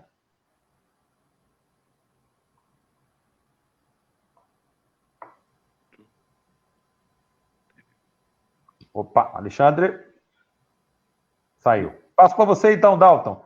O Alexandre foi ali, se contundiu, foi trocar a chuteira, um pouquinho e tal. Foi na lateral do campo, aí eu passo para o Dalton. Tá bom, vamos lá. Continuar com a bola aí, Dalton. Certo. De fato, a educação do município é um grande desafio, né? Essa questão da volta agora ou não é um problema que foi criado pelos próprios gestores, né? Federal principalmente, mas que os governos estaduais e municipais, bem ou mal, acabaram, principalmente o municipal, né? O do Crivella, acabou alimentando também. Que se tivéssemos feito uma boa política de conscientização, uma boa política de reclusão social... Voltou, né? Aí, está de volta, Alexandre. Então... acho que ele foi beber um pouquinho de água ali na lateral do campo. Na lateral do campo. Tocar a chuteira. Agora tem que aguardar o juiz autorizar a volta em campo. Já voltou, e aí você segue com a bola, depois você toca para o Alexandre aí, Dal. Vamos lá, rapidinho. Provavelmente a gente estaria numa fase menos crítica, né? E agora nós estamos numa situação que você tem que consertar o motor da locomotiva com ela em movimento. Fica muito difícil. Mas eu vi vários relatos, inclusive hoje, da Organização Mundial da Saúde e outros, dizendo que apesar de um estado crítico de algumas nações, né, e algumas regiões, ele não citou o Brasil e os Estados Unidos, mas quem entende sabe claramente que estava falando também, né, dentre outras, ainda é possível você tomar as rédeas do processo, mas daqui a pouco vai ser incontrolável a situação. E aí, o que acontece? Como você não tem condição de fazer acabar com o confinamento social, sem ter minimamente controlado a pandemia, a questão de causa e efeito, uma coisa está ligada com a outra, isso é matemático. Dalton, desculpa te interromper, Dalton. Eu só esqueci de citar que essa análise também cabe ao ensino superior no Rio, né? Tanto federal como estadual, né? Com relação às condições de retorno, da permanência, a questão do uso das tecnologias, né? Ensino online, ensino remoto, educação online, o ensino à distância e tal. Considerações também do ensino superior, tá? Eu esqueci de citar na minha fala. Desculpa aí te interromper. Não, mas foi uma boa lembrança. Que acontece? Você acaba empurrando a educação por essa quase que absurda decisão. Os pais estão desesperados, os alunos, funcionários, os professores, enfim, a gestão, até a própria gestão da escola, né, que são obrigadas, às vezes, a seguir as ordens. É uma situação de absoluta insegurança. Você não tem vacina, as pessoas realmente não respeitam. Porque uma coisa não é só a escola. O cara pode até conseguir, durante lá o estágio que a criança está na escola, professor e funcionário, controlar bem. Mas e a trajetória da criança de casa até a escola, do funcionário até a escola? A questão da merenda, as merendeiras lá, preparar. Não é só a merendeira, você tem que botar ali o vigia, você tem que botar ali os professores, os secretários. É uma coisa muito complexa. Muito complexa. E, na verdade, a gente está em situação difícil. E aí eu diria o seguinte, a educação remota, né, que é diferente da educação à distância, que a educação à distância tem toda uma estrutura, como o CCEG, o CEDEG, que foi pensado para isso, então tem plataforma, tem tudo, e a educação remota é isso que a gente está fazendo, né, meio que improvisadamente, e isso daí é um improviso, um paliativo para o ensino presencial. Agora, achar que educação remota é igual ou vai superar e resolver, não vai. É como disse, é um paliativo. Como paliativo não é cura, não tem. Então, tem que saber lidar com isso. Por outro lado, não fazer nada também é complexo. Então, a universidade, a própria Unirio, o pessoal tem discutido muito isso, e é bem provável que no segundo semestre, algumas universidades voltem com o ensino remoto, de alguma forma. O problema é que é aquela questão, tem professores e principalmente alunos que às vezes não têm a condição tecnológica, social em casa e tudo para dar conta disso. Bom, é um assunto que já é loucamente batido, né? E eu queria encerrar minha intervenção só lembrando um pouco em relação ao município. Talvez um caminho, talvez ele precisaria ser analisado, né? Estudado, seria a prefeitura, através da sua secretaria municipal de educação, em parceria com institutos de financiamento de pesquisa, de estudos, de pesquisa, de atividades pedagógicas e as universidades também, começar fazendo convênios com as associações de moradores das favelas, das comunidades, porque tratar de formação do trabalhador, né? A grosso modo, a maior parte dos trabalhadores que estão numa situação de desalento, de desamparo, estão nas comunidades.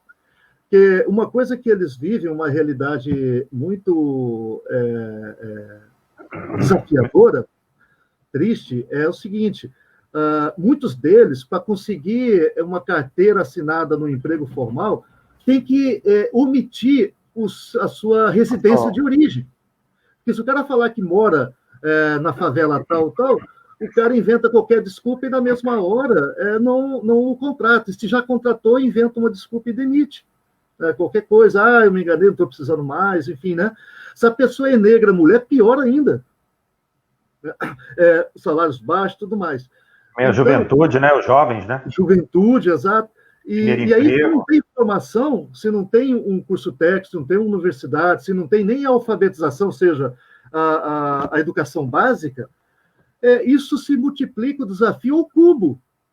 Agora, nós sabemos ainda que tem um grande problema, que é entre as escolas de bairro e as escolas de comunidade, que são, às vezes, a pessoa que mora, tem uma escola pública no seu bairro, do outro lado da rua, você não pode matricular o seu filho ali, porque tem uma facção que domina aquela região, e se um jovem que mora num outro bairro, que é de outra facção, se matricular naquela ali, ele pode sofrer bullying ou represália ou até ser morto. E eu não estou falando isso de ouvir falar, não. Isso aí são dados de um amigo meu, o Robert Lissegal, que no doutorado dele em educação na UFRJ, ele defendeu, ele analisou, ele fez pesquisas de campo, extremamente sério, foi publicado em livro, onde que ele analisa essas escolas de bairro e de comunidade, ele mostra essa grande dificuldade. A prefeitura tem que mapear isso, saber lidar com isso. Tem vaga naquela escola perto do seu bairro, se matricula aí. Mas às vezes a pessoa não pode por causa disso, ou sair dali para outro bairro. Como é que uma pessoa que está numa facção vai para um bairro que é dominado, o bairro lá, pela outra facção? Isso é um dado de realidade, gente. A Secretaria de Educação tem que ter isso em mente. Isso é ter política na cabeça. Né? Quem trabalha em comunidade não pode desconsiderar esse dado. Então, essa pesquisa do Robert, que ao mesmo tempo ele também está como professor colaborador, né? Professor tutor, né? do ensino à distância na minha disciplina de Educação e Trabalho, e também do nosso projeto de filosofia na sala de aula lá na escola. Então, é super acessível. Mas, além das pesquisas dele, tem outras. Então, a prefeitura tem que começar isso. E ela fazendo esse contato, esse mapeamento através... Isso é mais fácil ser feito com as comunidades de bairro, porque os caras estão lá dentro da comunidade. Eles conhecem. E dizer que a prefeitura desconhece essa realidade das facções, gente, não é ingenuidade, é tapar os olhos. É que nem aquela criança que, durante o medo, ela tampa os olhos, achando que tapando os olhos o problema some. Na vida real não é assim. Não é assim. Então, eu só queria deixar, então, com a última tentativa aí de contribuição para o debate, que nós devemos operar com a realidade. E aí, um termo que a gente usa muito na reflexão marxiana, né, e gramsciana, você tem que fazer uma análise real de uma realidade real, né? Uma situação real de uma realidade real. E não ficar trabalhando apenas com a escola ideal, a escola abstrata, trabalhar com a história que realmente existe. Quando eu falo a escola, o aluno, a pandemia, isso aí é uma generalização, é um ser genérico que não existe. Quem é dada a leitura do materialismo histórico e dialético de Marx, de Engels, de Gramsci, de Lukács e outros, né? Althusser, sabe que essa questão do ser genérico não existe, só existe na cabeça. Então, não vamos trabalhar com a escola em si, mas com a escola real, a escola da comunidade do Salgueiro, a escola da comunidade lá de Del Castilho, da escola de Belfort Roxo, enfim. Se nós não tomarmos esse dado da realidade, ficar só pensando a escola, seja a escola da BNCC, nunca vai dar certo. Mesmo que você tenha uma política bem intencionada, sem trabalhar com dado da realidade, não funciona, porque essa escola perfeita, que funciona bem nos livros, né, ideal, sinto muito, ela não existe. Essa escola fora da sociedade não existe, a escola está na sociedade. E ela foi criada pela sociedade para a sociedade, como eu falo para meus alunos. Então, se você não levar em conta a sociedade onde ela está instalada, não a escola em geral, a escola de cada localidade, cada realidade, não vai ter política educacional, por mais bem intencionada que seja, se bem que se não levar isso em conta, eu acho que não é bem intencionada, que funcione. E é isso, agradeço mais uma vez esse convite, né? Estamos aí disponíveis para outros debates. Ao Antônio, sucesso na sua pré-candidatura, Antônio. Acho que, pelo que eu te conheço, você vai operar com essa visão realista, né? E vai trazer grandes contribuições para a gente. E o Alexandre, grande amigo aí também, da academia, já tivemos artigos escritos juntos, já trabalhamos, né? Parceiros aí, não só de lives, mas teórico também, e militante também, muitas vezes, né? Estamos juntos, tá certo? E mais uma vez aí, agradecendo ao seu público, eu tenho acompanhado muito as suas lives, tenho divulgado bastante, que aprendi muito com elas, em muitas discussões, educação integral e outras questões que você tem discutido aí, e continue assim, estamos aí dando a força, se precisar, estamos juntos. Obrigado. Passar aí agora a bola para as considerações finais do nosso querido aí companheiro de lutas. Muito obrigado, Dalton. Agradecer pela sua análise incisiva e correta sobre o que a gente pensa da educação no Rio de Janeiro. E aí, Alexandre, passar para você agora aí para os finalzinhos dos 45 aí. Tá certo. Eu já preocupado com tanto cai, sobe, E espero que ninguém faça piada de futebol, porque eu não vou gostar. E é verdade. Porra. Tinha que ser na live do Antônio, rapaz, isso você deixa a acontecer. bola quicando assim, rapaz, fica até vontade de chutar. Mas eu sou um cara sincero, assim, transparente. Você botou a bola na marca do pênalti. Então, preocupado com caminhar, eu começo logo agradecendo, gente. Quero agradecer aos meus amigos, meu amigo professor Antônio, meu amigo professor Dalton. Quero agradecer a quem acompanhou a live até agora.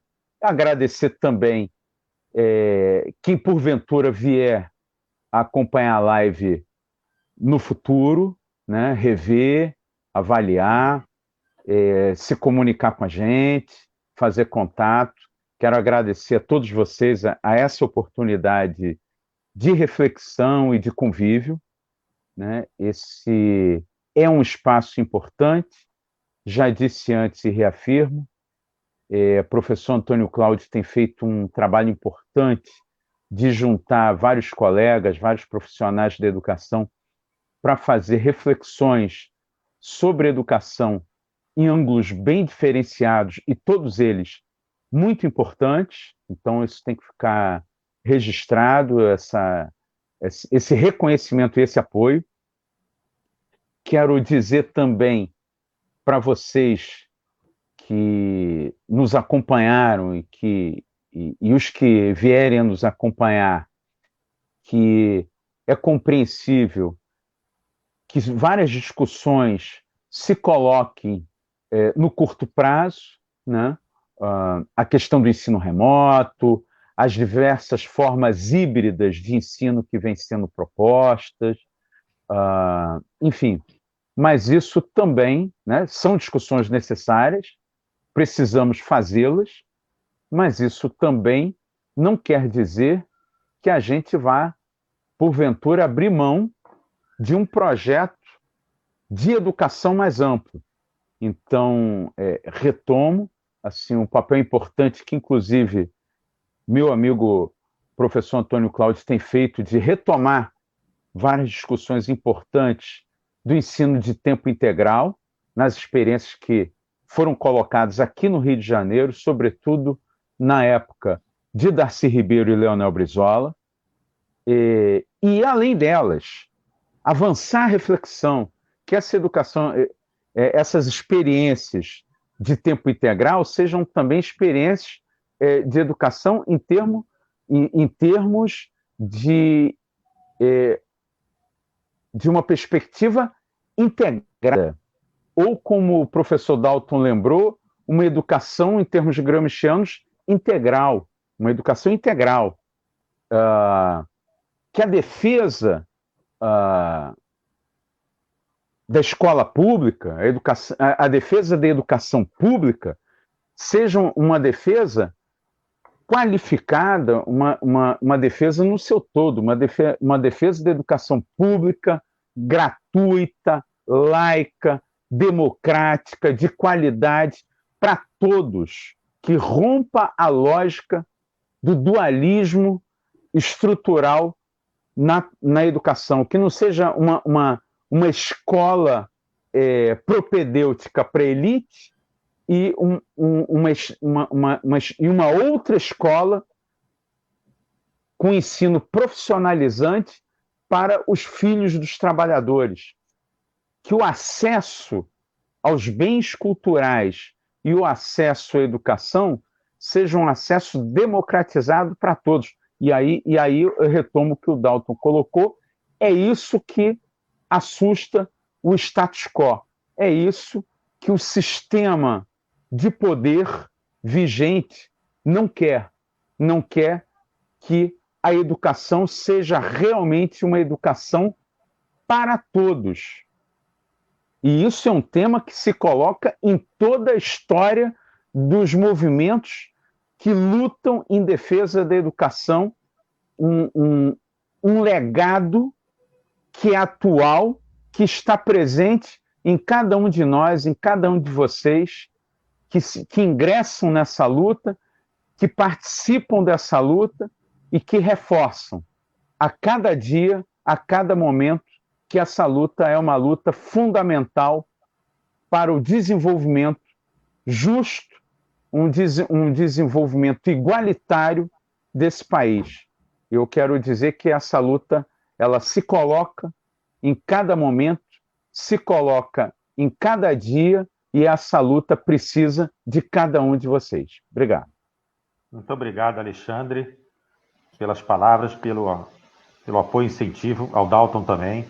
Eu queria dar aqui uma fala, né, fazer uma fala, um depoimento, de que aqui nós somos 3 professores, né, com experiências e com perspectivas e análises da realidade, que buscam para a transformação social essa condição que ela é revolucionária na essência, porque a educação, né, ela é revolucionária porque ela permite que o filho do trabalhador esteja na universidade junto com o filho do empresário ou o filho da classe média ou média alta. Ela é transformadora porque permite o filho do pobre a negro, a negra, ao filho do nordestino pobre que migrou para o Rio de Janeiro, né, aqueles que não têm condições de acesso, a buscarem uma condição melhor de vida.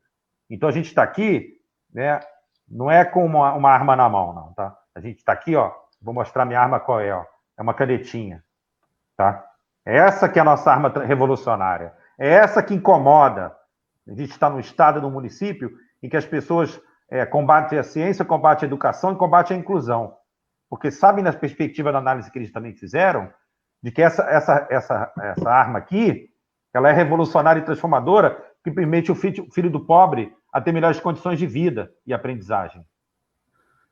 É isso que a gente pensa, essa pedagogia histórico-crítica que o Dalton está mostrando ali, né? E eu quero me colocar como representante desse professor e dessa professora, desse profissional de educação, desse pai e dessa mãe, né, de origem mais excludente, pobre, e de todas, na verdade, de todos, mas que possa ser o representante desse trabalhador, dessa trabalhadora, na Câmara de Vereadores do Rio de Janeiro. Que pensa a transformação por esse instrumento aqui. Não é com a arminha, não. É com essa aqui a nossa arma. Que pode levar o teu filho, a tua filha, a tua neta a ter melhor condição de vida. É isso que a gente quer para o nosso município, a gente quer para o estado do Rio de Janeiro. Essa transformação pela educação, e uma educação que ela possa, a gente ter ela na realidade, no mundo real, uma educação que possa ter no modelo de um CIEP que foi um sonho pensado, e um sonho pensado por mais de um, por todos, não é só um sonho. Ele possa ser realidade. Que a educação de um CIEP digital, socioambiental, inclusivo, profissionalizante e digital para a sociedade carioca e fluminense. A gente pode ter isso como modelo, adequado às condições da nossa realidade, né, e da experiência da FATEC, do ensino profissionalizante, do ensino técnico-tecnológico, que esses 2 professores também têm de experiência, na academia, né, na ciência, na educação, no ensino, para a transformação da realidade, né, não com terraplanismo, não, né, com o chão da escola, para trazer essa escola com condições de dignidade, uma escola de primeiro mundo, que é essa escola de tempo integral, essa educação de tempo integral, que ela é transformadora das condições de vida dessas pessoas, do filho do trabalhador e da trabalhadora. É isso que eu me coloco como um pré-candidato para lutar, né, com todas as minhas forças, para estar representando essa classe trabalhadora na Câmara de Vereadores, na próxima candidatura que vai estar aí se aproximando, tá bom? Um grande abraço aos meus queridos companheiros Alexandre Rodrigues e Dalton Alves pela presença e pela análise que foi muito incisiva e correta com relação a gente pensa da educação no governo, ao governo federal, com relação à educação do estado do Rio de Janeiro e ao município do Rio. Um grande abraço a todos e todas que estão aí nos assistindo. Ficamos aí para a próxima quarta-feira com mais uma palestra virtual, parte do ciclo de debate Educação